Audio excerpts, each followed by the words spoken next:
আসসালামু আলাইকুম। আজকে আমরা ষষ্ঠ নম্বর ক্লাসটি করব। আজকের ক্লাসটা হবে সম্পূর্ণটা ভিন্ন। আজকে আমরা ক্লাসটা নিয়ে এসেছি এক্সপ্রেশন এক্সপ্রেশন প্রোগ্রাম। আচ্ছা, এক্সপ্রেশন প্রোগ্রামটা কি? এক্সপ্রেশন প্রোগ্রামটা হচ্ছে, আমি তোমাদের নোটের একটা হেডিং লিখে দিয়েছিলাম যে এক্সপ্রেশন প্রোগ্রাম। আমি দেখাই দিচ্ছি এক্সপ্রেশন প্রোগ্রামটা কোনটা। এক্সপ্রেশন প্রোগ্রামটা হচ্ছে এই যে এটা হচ্ছে এক্সপ্রেশন প্রোগ্রাম। এই যে এখানে যতগুলা তোমার যোগ বিয়োগ গুণভাগ দেখছো, এগুলোই হচ্ছে তোমার এক্সপ্রেশন। এগুলো হচ্ছে তোমার সবগুলো এক্সপ্রেশন।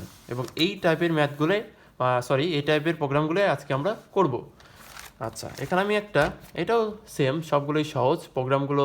প্রথম থেকেই যতগুলো আমরা করেছি সবগুলো প্রায় একই টাইপের প্রোগ্রাম। আচ্ছা, শুধুমাত্র একটু একটু ভিন্ন আছে, ওগুলো আমরা ভিতরেই বুঝে যাব। আচ্ছা, তাহলে শুরু করা যাক। এখানে এই জিনিসটা নোট করে নিবা, আমি এখানে লিখে দিচ্ছি নোটটা আমি লিখে দিয়েছি।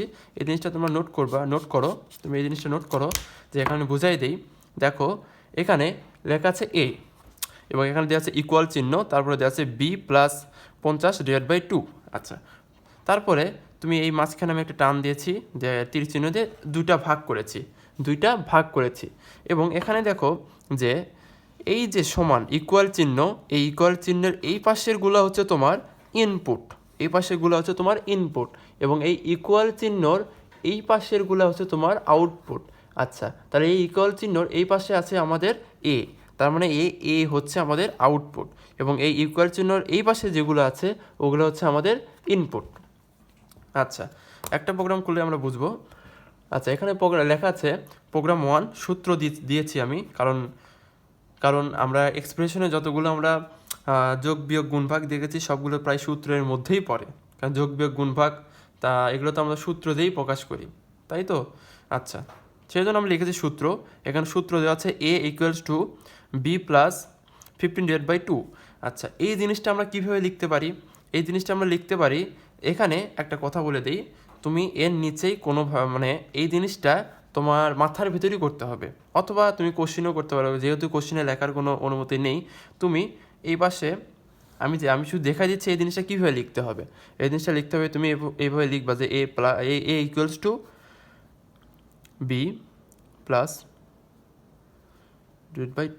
আচ্ছা, এই জিনিসটা আমরা কীভাবে লিখবো? অ্যাজ এক্সপ্রেশন অনুযায়ী, এক্সপ্রেশনে আমি লিখে দিয়েছি যে a=b+15 দিয়ে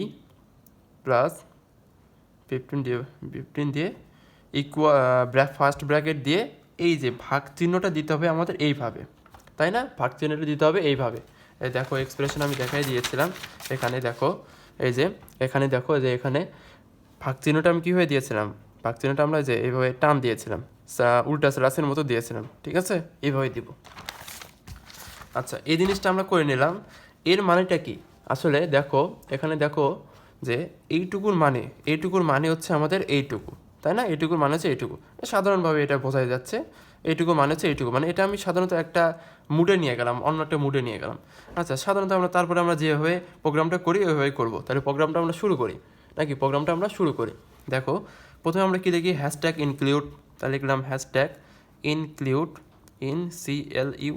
hashtag include studio dot S. আচ্ছা, তারপর লিখি আমরা মেইন ফাংশন, তারপর আমরা একটা সেকেন্ড ব্র্যাকেট দিই। আচ্ছা, এরপরে আমরা একটু নিচে আসবো, তাই না? আচ্ছা, তুমি দেখো এখানে যে এই যে ইকুয়াল চিহ্ন, তার নিচে একটা তীর চিহ্ন দিলাম, এবং এই দিকে দুইটা আমি তীর চিহ্ন দিলাম। আচ্ছা, এই পাশেরগুলো কি আমাদের ইনপুট, তাই না? ইনপুট, এবং এই পাশেরগুলো হচ্ছে আমাদের আউটপুট, এবং এখানে আউটপুট কি এ, এবং এখানে ইনপুট কি বি এবং 50 আছে, 2 আছে। কিন্তু দেখো, এখানে বি, কিন্তু এখানে ইনপুট। আর আমরা জানি কি, ইনপুট যেগুলো থাকে ওগুলো সাধারণত কি হয়, স্ক্যানএফ হয়। ইনপুট জাতীয় অথবা সংখ্যা জাতীয় কিছু হলে সেগুলো কি হয়, স্ক্যানএফ হয়। তার মানে এই ইকুয়ালের এই পাশে শুধুমাত্র একটা আছে স্ক্যানএফ। কারণ আচ্ছা, তুমি এখানে বলতে পারো যে 50 তো স্ক্যানএফ হতে পারে। আচ্ছা, স্ক্যানএফ কোনগুলো হয়? যেগুলোতে ভ্যারিয়েবল সংখ্যাগুলো আছে, ভ্যারিয়েবল কোনগুলো? আবার ভ্যারিয়েবল হচ্ছে তোমার এ বি সংযুক্ত আছে, সেগুলো হচ্ছে আমাদের ভ্যারিয়েবল। আচ্ছা, তাহলে তো এইভাবে বলতে পারো যে 50-এর আগে একটা এ দিয়ে দিই, বা হ্যাঁ 50-এর আগে একটা এক্স দিয়ে দিই, এক্স 50-এর আগে এক্স দিয়ে দিই, তারপরে একটা 50 দিয়ে দিই।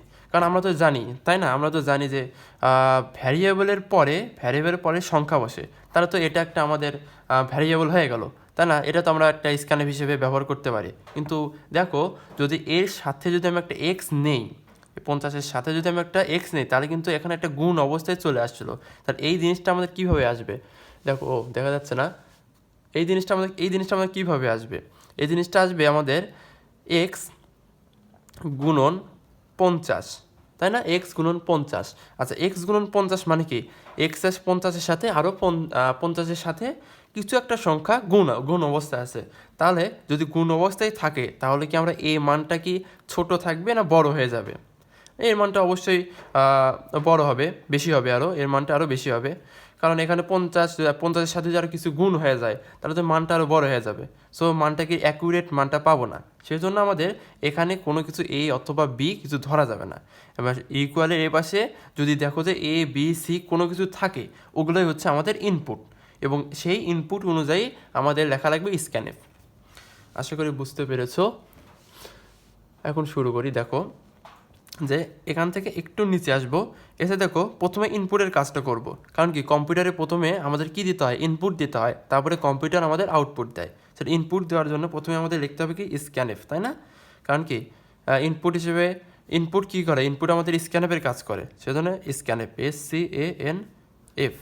ঠিক আছে, স্ক্যানএফ। তারপর আমরা যে নিয়মে করি, কোয়াটেশন মার্ক। আচ্ছা, এখানে দেখো আমি কিছু দিলাম না, দিয়ে নিচে একটা কমা দিলাম। এখানে আমাদের কী হয়? এখানে আমাদের পার্সেন্টেজ ডি হয়, তাই না? পার্সেন্টেজ ডি হয়। আচ্ছা, পার্সেন্টেজ ডি কখন হয়? পূর্ণ সংখ্যার বেলা হয় না? আচ্ছা, পূর্ণ সংখ্যাগুলো কি? পূর্ণ সংখ্যাগুলো হচ্ছে সেই সব সংখ্যা যেগুলোতে কোনো প্রকার পয়েন্ট থাকে না। কিন্তু তুমি এখানে দেখো, এই একটা ক্যালকুলেশনে ধরো, একটা ক্যালকুলেশনে তুমি যদি এই বি এর মান যত কিছুই বসাও না কেন, এর মানটা পয়েন্ট আকারেই আসবে। ঠিক আছে, বি এর মান যেটাই বসো পয়েন্ট আকারে আসবে। কারণ কি, এই বি ধরো কোনো কিছুই বা হোক, বা এক ধরো, একের সাথে 50 যোগ করে যদি আমি 2 দ্বারা ভাগ করি, তাহলে কিন্তু পয়েন্টই আসবে। দেখো, এখানে আমি ক্যালকুলেটারে দেখে যাই 1 প্লাস, আচ্ছা আমি ভালোভাবে দেখাই। দেখো 1 প্লাস 10 ডিভাইডেড বাই 2, ঠিক আছে? এখানে তো পয়েন্টই আসবে, দেখছো? এখানে পয়েন্টই আসবে। আর পয়েন্ট যদি হয়, ঠিক আছে, পয়েন্ট যদি হয়, তাহলে আমরা কি পার্সেন্টেজ ডি লিখি নাকি এফ লিখি? দেখো, আমি দেখাচ্ছি কোনটা লেখা লাগে এখানে। দেখো, আমি একটা বক্স করে দিয়েছিলাম, দেখো এই যে বক্স করে দিয়েছিলাম। দেখো এখানে দেখো, পূর্ণ সংখ্যা হলে আমরা এফ লিখতাম। আচ্ছা, যদি পয়েন্ট থাকে, ওখানে কিন্তু আমাদের মানটা কিন্তু পয়েন্ট আসতেছে, এবং পয়েন্টে লিখে দিচ্ছে পয়েন্ট ছিল, পয়েন্ট 4 পয়েন্ট ছিল, 4-এর উপর পয়েন্ট ছিল। যদি পয়েন্ট থাকে, তাহলে আমাদের ফরম্যাট স্পেসিফায়ার অনুযায়ী পার্সেন্টেজ ডি দিতে হয়, এবং পার্সেন্টেজ ডি মানে কিওয়ার্ড মানে হচ্ছে ফ্লট। ঠিক আছে, তার মানে কি, ওখানে আমাদের কি বসবে? ওখানে বসবে আমাদের পার্সেন্টেজ এফ বসবে। আচ্ছা, তারপরে কমা দিলাম একটা, তারপরে আমাদের কি একটা অ্যান চিহ্ন হবে। তারপরে এই ইনপুটে কি দিছি? ইনপুটে দিছি আমাদের বি, তাহলে বি, সচরাচর বি দিয়ে ক্লোজ করে দিলাম। ঠিক আছে, বি দিয়ে ক্লোজ করে দিলাম। আচ্ছা, তারপরে নিচের লাইন, তারপরে আমাদের এই পাশে কি কোনো এ বি সি ডি আর আছে? এ বি সি ডি আর কিছু নেই প্রশ্নে। আর এই পাশে আর কোনো এ বি সি ডি নেই প্রশ্নে। আর এই পাশে কোনো এ বি সি ডি কিছু নেই, বি ছিল, বি লিখে দিয়েছি। এখন আর কিছু নেই, তার মানে এইটুকুর কাজ আমাদের শেষ। এখন আমরা প্রসেসিংয়ে যাব। প্রসেসিং কি?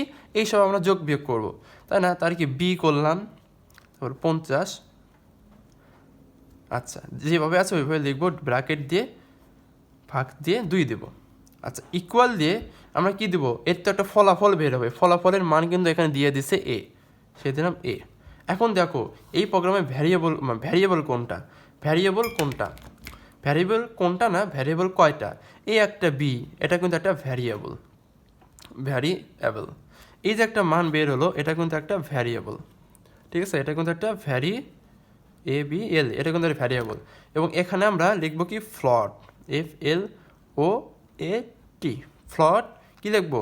প্রথমে এ দিব, তারপরে বি দেবো, সিরিয়ালে দেবো এ কমা বি দিয়ে ক্লোজ করে দিলাম। এখন কথা হচ্ছে আমরা এখানে ফ্লট কেন দিলাম, তাই না? এখানে আমরা ফ্লট কেন দিলাম, কারণ হচ্ছে যদি আমরা পার্সেন্টেজ এফ বসাই তাহলে আমরা এখানে ফ্লট বসাবো, তাই না? পার্সেন্টেজ এফ বসালে এখানে আমরা ফ্লট বসাবো।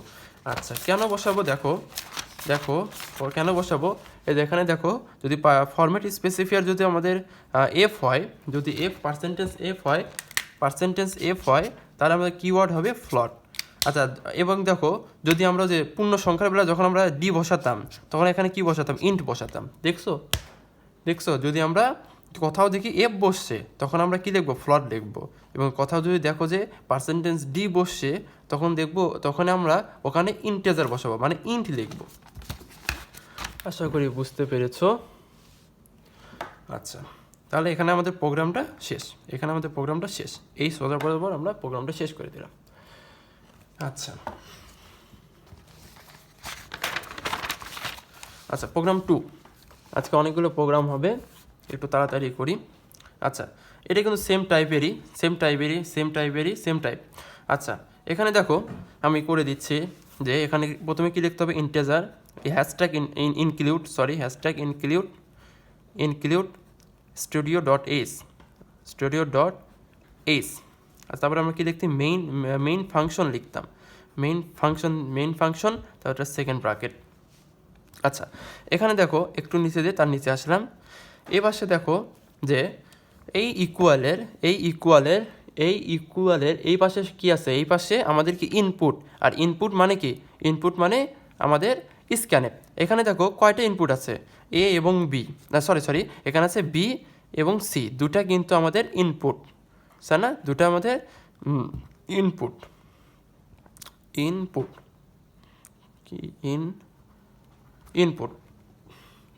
এবং দুটা ইনপুট মানে দুটা স্ক্যানএফ। আমরা জানি কোনো কিছু ইনপুট দিলে, কোনো কিছু কম্পিউটারের ভিতরে যদি আমরা ইনপুট দিই বা যোগ বিয়োগ সংখ্যা যদি দিই, সেটা আমাদের কি স্ক্যানএফ হিসেবে ভিতরে চলে যায়। তাহলে আমরা কি দুটার জন্য দুটা scanf, SCANF scanf quotation mark. এখানে আমরা কি দেবো, পার্সেন্টেজ কোনটা দেবো, পার্সেন্টেজ এখানে আমরা দেবো পার্সেন্টেজ ডি দেবো, পার্সেন্টেজ এফ দেবো। কারণ দেখো কোনো সংখ্যাকে যদি আমরা ভাগ করলে পয়েন্ট আসবেই। দেখো দুই একটা যদি নাও আসে, বেশিরভাগ সংখ্যায় আমাদের পার্সেন্টেজ আসে, সেই জন্য আমরা এখানে পার্সেন্টেজ এফ দেবো। পার্সেন্টেজ এফ দিলাম, তারপর একটা কমা, তারপর অ্যান্ড চিহ্ন, তারপর বি, তারপর আবার লিখবো scanf quotation mark percentage F and চিহ্ন, তারপর কি লিখবো সি। ঠিক আছে। আচ্ছা, ওই পেজে একটু ছোট্ট একটা জিনিস দেখাই দিই। আমার একটা জিনিস ভুল হয়ে গিয়েছে হয়তো, হ্যাঁ এখানে একটা জিনিস মিস্টেক হয়ে গিয়েছে, দেখো সরি, এখানে একটা জিনিস মিস্টেক হয়ে গিয়েছে। এই যে এটা যে আমাদের বের হলো,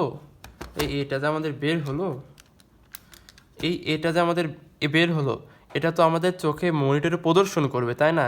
এটা কিন্তু আমাদের মনিটরে প্রদর্শন করবে, এবং মনিটরে প্রদর্শন করবে সেই জন্য আমাদের এখানে প্রিন্টএফ লিখতে হবে, ওই যে গত দিনের টোটাল টাকার মতন প্রিন্টএফ কোটেশন মার্ক দিয়ে ওই যে কার মতন লিখবো, এটা কিন্তু একটা সংখ্যা হবে, তাই না? এটা কিন্তু একটা সংখ্যা হবে, সেই জন্য আমাদের ওই যে স্ক্যানআপের মতন লিখতে হবে, এই স্ক্যানআপের মতন লিখতে হবে।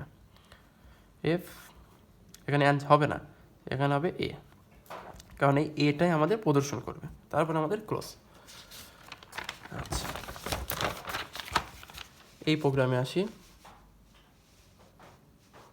আচ্ছা দেখো, আমি প্রথম থেকে বলি, এই যে ইকুয়াল চিহ্নের এই পাশে হবে আমাদের ইনপুট এবং এই পাশে হবে আমাদের আউটপুট। এবং ইনপুটের কাজটা আগে করব, এবং ইনপুটে আছে আমাদের বি এবং সি। সে প্রথমে বি হচ্ছে ইনপুট, আর আমরা জানি কোনো কিছু ইনপুট হলে আমাদের সচরাচর স্ক্যানএফ হয়, এবং সেজন্য দুটার জন্য দুইটা স্ক্যানএফ নিলাম। আচ্ছা, তারপর আমরা কি করব, তারপর আমরা প্রসেসিং করব, মানে এই ব্যাপারটা কাজ করবো, মানে ভিতরে কাজ, মানে কম্পিউটারের ভিতরে চলে গেল, এখন এটা কী হয়, প্রসেসিং হবে। সেজন্য আমরা কি লিখব, বি প্লাস সি প্লাস, আচ্ছা এখানে দেখো কি লিখবো, এখানে আমরা ব্র্যাকেট দিয়ে ভাগ দিয়ে 2 লিখবো, এইভাবে দেবো, তাই না? ভাগ দিয়ে এইভাবে লিখব, ঠিক আছে, ভাগ দিয়ে এইভাবে লিখবো। আচ্ছা, কীভাবে লিখলাম তোমরা যদি না পাও সেজন্য এইভাবে লিখে নিবা যে বি প্লাস সি প্লাস 500 যে 2, সেজন্য এ দিয়ে এখানে লিখবা যে ব্র্যাকেট দিয়ে প্রথমে ব্র্যাকেট 50 দিয়ে ব্র্যাকেট 2 এভাবে লিখে নেব, ঠিক আছে, এভাবে লিখে নেব। এই ভাগ চিহ্নটা আমাদের এইভাবে দেওয়া যাবে না, প্রোগ্রামে এইভাবে দেওয়া যাবে না। এবং এখানে একটা কোটেশন মার্ক দিয়ে ক্লোজ করে দিবা। ওই 1 নম্বর প্রোগ্রামও ক্লোজ করে দিও, এবং এখানে কী আছে, এখানে আমাদের এটা ইনপুট হয়ে গেল এবং এইটুকু প্রসেসিং হওয়ার পর আমাদের কিন্তু একটা আউটপুট দেখাবে। এবং আমি বলে এসেছি আউটপুট কোনটা, এই যে এ, আউটপুট দেওয়া আছে এ, ঠিক আছে, আউটপুট দেওয়া আছে এ। এখন কী হবে, এই আউটপুট কিন্তু আমাদের প্রদর্শন করবে, তাই না? এই আউটপুট কিন্তু আমাদের কী হবে, প্রদর্শন করবে, চোখে আমাদের প্রদর্শন করবে। আচ্ছা, তাই এখানে কী হবে, print F, PRINTF, print F percentage স্ক্যানএর মতন করতে হবে, এফ দিয়ে কোটেশন মার্ক ক্লোজ করে দিয়ে আমাদের এখানে এ হবে, তো এখানে ক্লোজ, এবং সেকেন্ড ব্র্যাকেট এখানে দিলাম। এবং একটা জিনিস মিস্টেক, সেটা হচ্ছে আমাদের ফ্লট, FLOAT। ফ্লট কি, আমাদের কয়টা ভ্যারিয়েবল আছে এখানে, ভ্যারিয়েবল আছে আমাদের 3টা। এই যে একটা ভ্যারিয়েবল, এইটা একটা ভ্যারিয়েবল, এইটা একটা ভ্যারিয়েবল, এবং ABC এবং কোটেশন মার্ক ক্লোজ, এই যে ABC 3টা। ওকে, 3 নম্বর প্রোগ্রামে আসি। এখানে কিন্তু সব কিছু করিয়ে দেওয়া আছে, এখানে কিন্তু আমাদের আর এইভাবে করে নেওয়া লাগবে না, এই প্রোগ্রামে সব কিছু করিয়ে দেওয়া আছে। দেখো, আমরা এটা শুরু করব, হ্যাশট্যাগ ইনক্লুড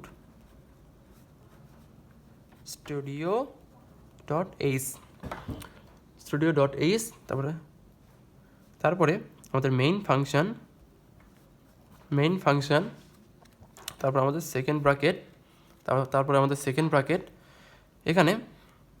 এখানে